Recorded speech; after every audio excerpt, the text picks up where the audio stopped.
नमस्कार दोस्तों, मैं मोहित शर्मा। तो ये टॉपिक रहेगा रेजिग्नेशन कैसे होता है। एक सब इंस्पेक्टर जो ट्रेनिंग चल रही है, तो पुलिस की नौकरी से रिज़ाइन का क्या प्रोसेस है।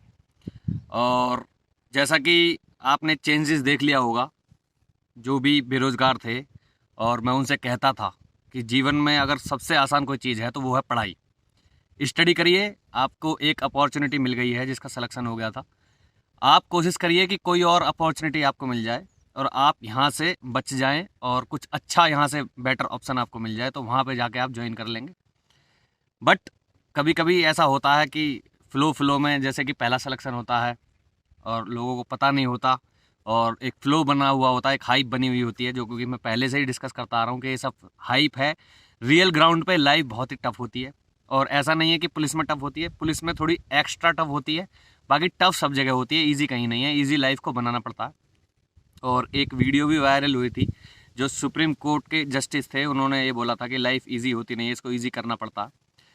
तो रियल ग्राउंड पे आपको पता लग गया है, और इसमें जो आपको महसूस हो रहा है, ये ट्रांजिशन ऑफ लाइफ है, ट्रांजिशन हो रहा है। एक तो ये महसूस हो रहा है, दूसरा पुलिस में एक चक्र मिलता है। सिंघम पिक्चर में आपने देखा होगा कि हमें एक यहाँ पे चक्र मिलता है, वो किसी जॉब में नहीं मिलता। तो उस चक्र में 24 तिल्ली होती हैं। तो 24 तिल्ली का मतलब ही 24 घंटे है। तो ये 24 घंटे अवेलेबल वाली जॉब है। तो आपको लग रहा होगा ह्यूमिलेट कर रहे हैं और हमारा बहुत सारा शोषण हो रहा है, हमारा ये हो रहा है। ऐसा कुछ भी नहीं है। जॉब प्रोफाइल ही पुलिस की, जो डिफेंस की जो प्रोफाइल है, इससे पुलिस से भी ज़्यादा टफ जॉब आगे हैं। जैसे आईटीबीपी है, बीएसएफ है, बहुत ज़्यादा टफ जॉब्स हैं वो।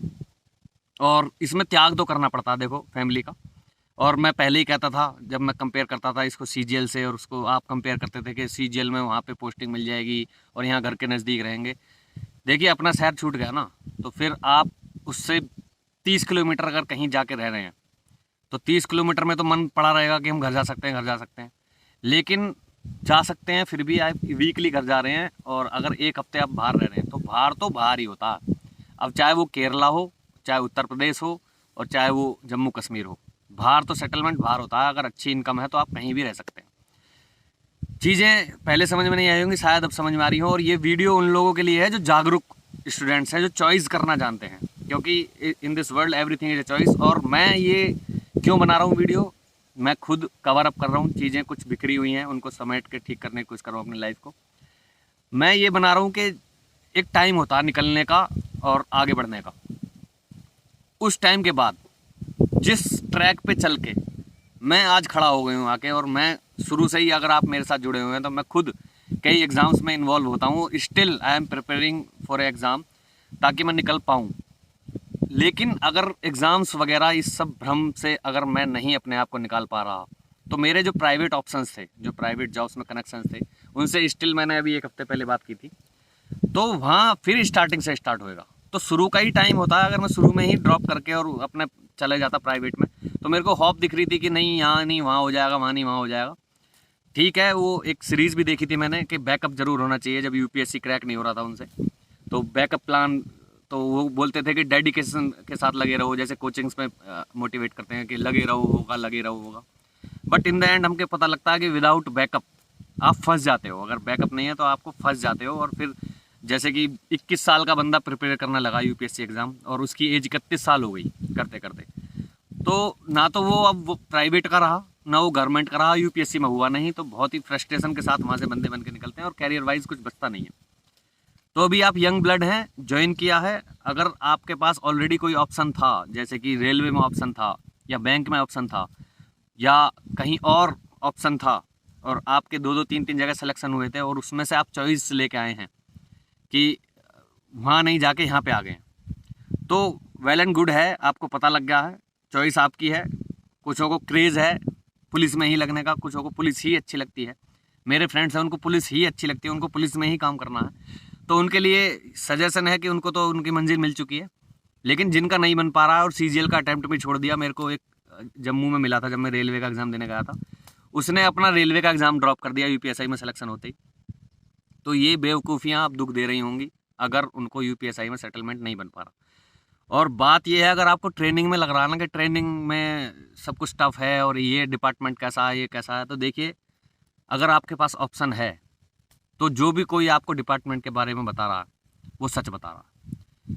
अगर आप कुछ और कहीं पे जॉब अवेलेबल है या कुछ और अपनी लाइफ में कर सकते हैं, या घर पे इतनी अच्छी सिचुएशंस है कि कहीं जाके बिजनेस आप स्टार्ट कर सकते हैं, अभी लाइफ है, आपकी एज 25 से डाउन है, तो ठीक है। अदरवाइज़ अगर कोई भी कुछ भी बता रहा है डिपार्टमेंट के बारे में तो सब कुछ भ्रम है। डिपार्टमेंट बहुत अच्छा है, बहुत ही अच्छी नौकरी है। अगर आपके पास ऑप्शन भी नहीं है, आप कुछ और कर भी नहीं सकते, तो मन लगाइए और सारी चीज़ें हर जगह मैनेज करके चलनी पड़ती हैं। लाइफ इतनी आसान नहीं है। इसमें पुलिस में थोड़ा होता ही है, डिफेंस का है, संडे मंडे कुछ होता नहीं है। और आपको जो ट्रेनिंग करा रहे हैं उनको भी आप देखो, अगर आप वहाँ पे अवेलेबल है ना ट्रेनिंग सेंटर पे, तो जो ट्रेनिंग करा रहा बंदा वो भी एक पुलिस वाला और वो भी अवेलेबल है। सुबह उठ के वो आपसे पहले खड़ा होता है ग्राउंड में, दोपहर को वो आपसे पहले खड़ा होता है ग्राउंड में। और जो चीज़ें आप कर रहे हैं कि कपड़े धोना, ये धोना, जो वर्किंग और लिविंग कंडीशंस आपकी हैं वही उनकी हैं। तो पुलिस में ऐसा नहीं है कि आप मौज काट रहे हो, दूसरा स्ट्रगल नहीं कर रहा, या आप स्ट्रगल कर रहे हो दूसरा मजे ले रहा। तो ये तो पब्लिक ओपिनियन है, आप पब्लिक से आप चेंज हो जाइए। अब आप खुद पुलिस वाले होके और फिर दूसरे पुलिस वालों को ब्लेम करें कि ये हमारे साथ ऐसे कर रहा है, हमारे साथ कर रहा है, तो भाई साहब स्ट्रगल करती है पुलिस, काम करती है पुलिस। और जब पब्लिक होती है ना, आप कितना ही करके मर जाओ, सुबह सूरज निकलने से पहले चलती है पुलिस, और सूरज छिपने के बाद रेस्ट मोड में आई नहीं आई, उसके बाद फिर नाइट को चलती है पुलिस। और पब्लिक को ऐसा लगता है कि पुलिस से ज़्यादा मज़ा कोई नहीं ले रहा, और उसी मज़े को देख के आपने एंट्री करी थी, वो जो टिकटॉक वीडियो थी ना सिंघम वाली। तो एक्चुअल रियलिटी आपको पता है, शेड्यूल का चल रहा है ट्रेनिंग में, और इससे भी टफ होगा फील्ड में आके। और फील्ड में आके जो ब्लेम्स, खैर मैं ज़्यादा डीप में नहीं जाऊँगा, ज़्यादा डिमोटिवेशन का मकसद नहीं है। मकसद ये है कि अगर आपके पास चॉइस है, आप जागरूक हैं और आप बाई कन्फ्यूज़न इस डिपार्टमेंट में आ गए थे, आपकी चॉइस कुछ और थी। और होता है ना कि घर को ने, एक मेरे को दिल्ली पुलिस में था और वो मुझसे पूछ रहा था कि घर के बोल रहे हैं कि यहाँ चला जा, तो घर के नहीं जाएंगे, घर की तो टोर है भाई। आप सब इंस्पेक्टर हो तो एक अलग ही स्टेटस में जी रहे हैं, वो एक अलग ही तैर रहे हैं समुंदर में। लेकिन आप कहाँ से कहाँ आए हैं, आपके जीवन में क्या हुआ है, आप क्या ट्रॉमेटिक सिचुएशन में झेल रहे हैं, और ये फ्यूचर में और ज़्यादा हर्ट करेंगे। क्योंकि पब्लिक को आपके से काम चाहिए, डिपार्टमेंट को आपसे काम चाहिए। आप इमोशनली हर्ट हैं, आप टूटे हुए हैं, आप परेशान हैं अपने कैरियर को लेके, आप परेशान हैं कि आपने उस टाइम पे डिसीजन क्यों नहीं लिया। तो फ्यूचर में चीज़ें वापस नहीं जाएंगी, और आप चाहेंगे कि मेरे को कोई बैठ के सुने।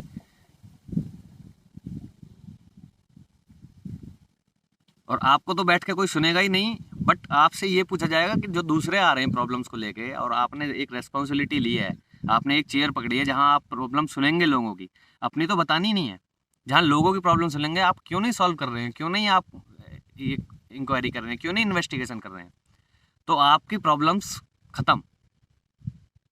इन फ्यूचर आज से आपकी प्रॉब्लम ख़त्म, आपका टाइम ख़त्म। मैं अभी पीसीएस के इंटरव्यूज़ देख रहा था, तो उसमें जो ऑलरेडी पीसीएस में सेलेक्ट हैं बंदे और वो फिर से एग्ज़ाम दे रहे हैं, कई ऐसे मैंने इंटरव्यूज़ देखे जो ऑलरेडी पीसीएस की जॉब कर रहे हैं, तो उनसे ये पूछा जाता है कि मतलब आप कैसे, जब ऑलरेडी सेलेक्टेड हैं तो कैसे जॉब के रहते रहते आपने पढ़ाई कर ली।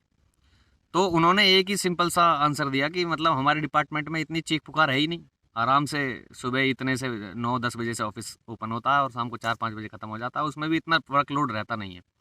लेकिन उसके बाद भी वो उस चीज़ को स्ट्रगल बता रहे हैं। और आपको मैं गारंटी दे रहा हूँ, आप एक एग्ज़ाम निकाल के दिखा देना।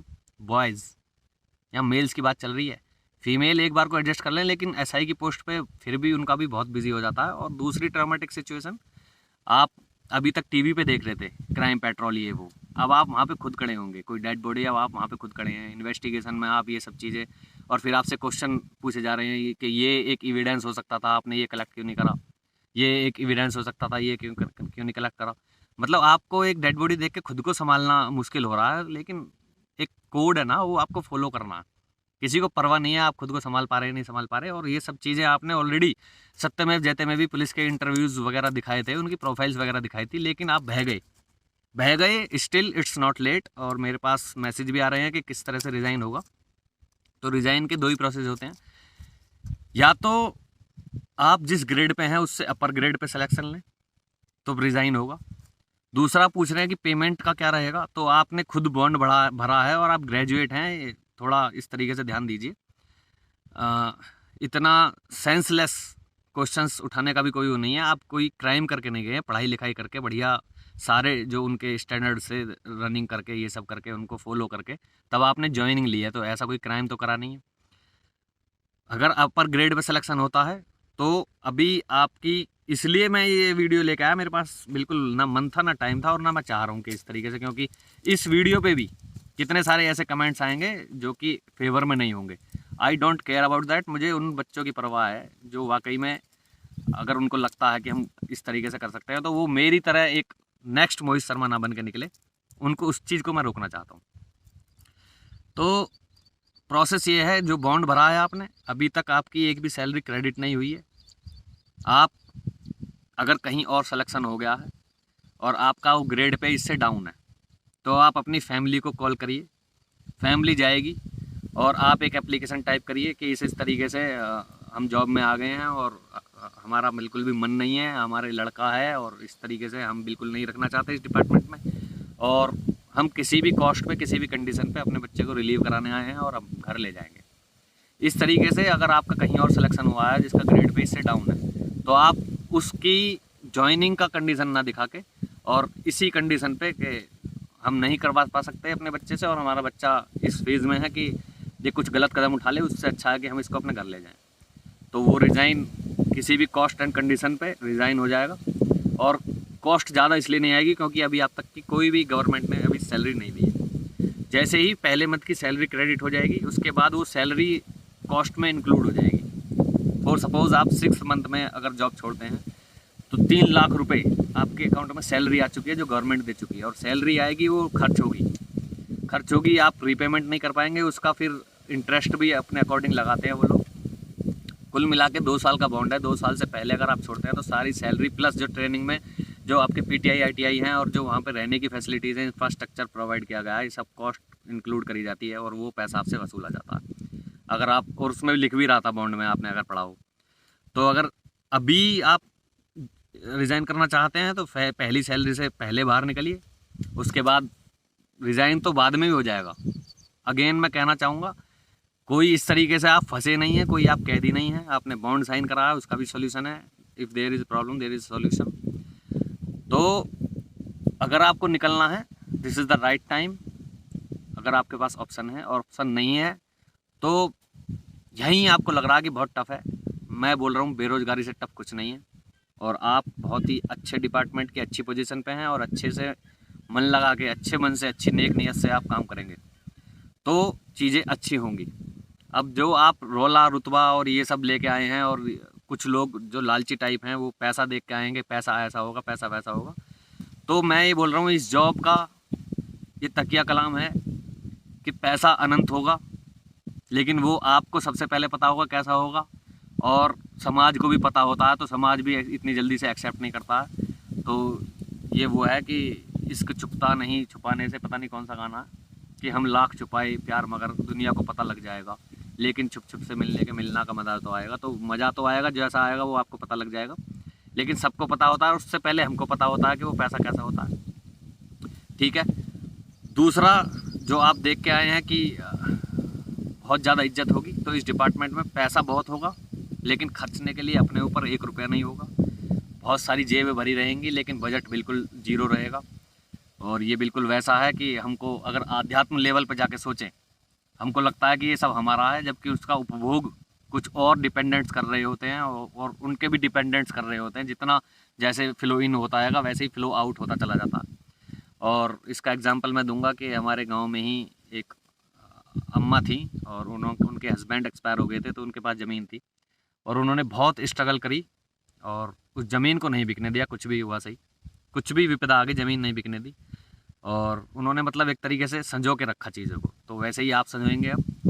लेकिन जैसे ही उनका बेटा, उसकी शादी हुई और अम्मा एक्सपायर हुई, उसने सारी ज़मीन ठिकाने लगा दी, और उसका मतलब जिसके नसीब में उपभोग होता है, धन का उपभोग वही करता है। तो आपको ये सब भ्रम रहेगा। अगर आध्यात्मिक लेवल पे आप हैं, सोच पाएँ, तो आपको पता लगेगा कि आपका कुछ नहीं है, आपके उपभोक्ता पहले से तैयार बैठे हैं। जो आपकी सैलरीज आने वाली है उसका सेटलमेंट करने के लिए बहुत लोग तैयार हैं। दूसरा डिपार्टमेंट में ये है कि इज्जत के लिए सब भागते हैं ना, तो इज्जत अनलिमिटेड है। जैसा कि आपने ज्वाइनिंग करी है, उससे पहले आपको देखा होगा कि पड़ोसी आ रहा है, ये आ रहा, वो आ रहा, सब सम्मान कर रहे हैं, कोचिंग वाले अलग बुला रहे हैं, और वो बोर्ड भी लगा रखे होंगे कोचिंग वालों ने कि ये बंदा सेलेक्ट हो गया। तो वो सब चीज़ें अब ख़त्म हो गई, तो इज्जत भी बहुत होती है, और इससे ज़्यादा बेइज्जती आपको कहीं महसूस नहीं होगी।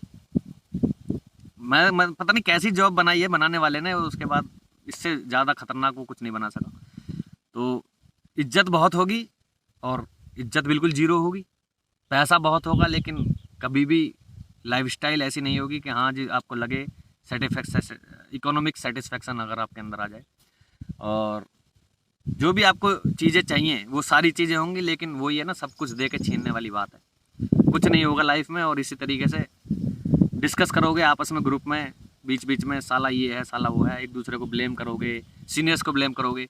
तो ये वैसा है जैसे कांस्टेबल हैं तो वो सब इंस्पेक्टर को ब्लेम करते हैं, और सब इंस्पेक्टर हैं वो खुद फंसे पड़े हैं, वो कांस्टेबल की प्रॉब्लम क्या ही सुलझाएं, तो वो डीएसपी को ब्लेम करते हैं।